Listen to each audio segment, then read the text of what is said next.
Hi everyone, চলে এলাম Sunday blog নিয়ে। সানডে ব্লগগুলো খুব স্পেশাল হয়, আর আজকের ব্লগটা তো আরও স্পেশাল। কারণটা তোমরা পরেই জানতে পারবে। পুরো ব্লগটা দেখতে থাকো, আশা করি তোমাদের ভালো লাগবে।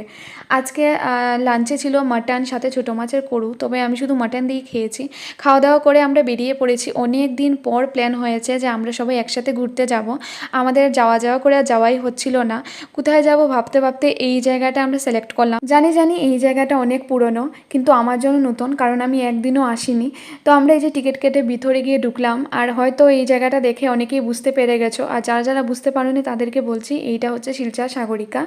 আর আমার আজকের আউটফিটটা কেমন জানিও। যেহেতু আমি ফার্স্ট টাইম এখানে এসেছি, তাই আমার তো এটা খুব সুন্দর লেগেছে। কারণ আমরা ফ্রেন্ডসদের সাথে আসলে না, আমরা জায়গা খুঁজি যে যেখানে বসে গল্প করব, ফটোস ক্লিক করব। তো এই জায়গাটা অনেকটাই আমাদের পছন্দ হয়েছে। তো এখানে এসে ভিতরে এসে তো আমরা অনেক কিছু অর্ডার করেছি, যা করেছি তোমাদের সাথে সব কিছু রিভিউ শেয়ার করব। আর এটার ভিতরে রেস্টুরেন্টে কিছুটা এইরকম ছিল, আমার তো খুব ভালো লেগেছে। এবার চলো কি খাওয়া দাওয়া করেছি সেটার রিভিউ তোমাদের সাথে শেয়ার করছি।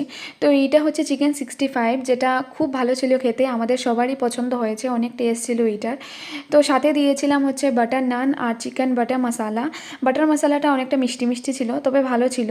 তো খাওয়া দাওয়া করে বাইরে চলে আসলাম, আর এখানে না অনেক হাওয়া দিচ্ছিল, মনে হচ্ছিল যেন এখনই বৃষ্টি চলে আসবে।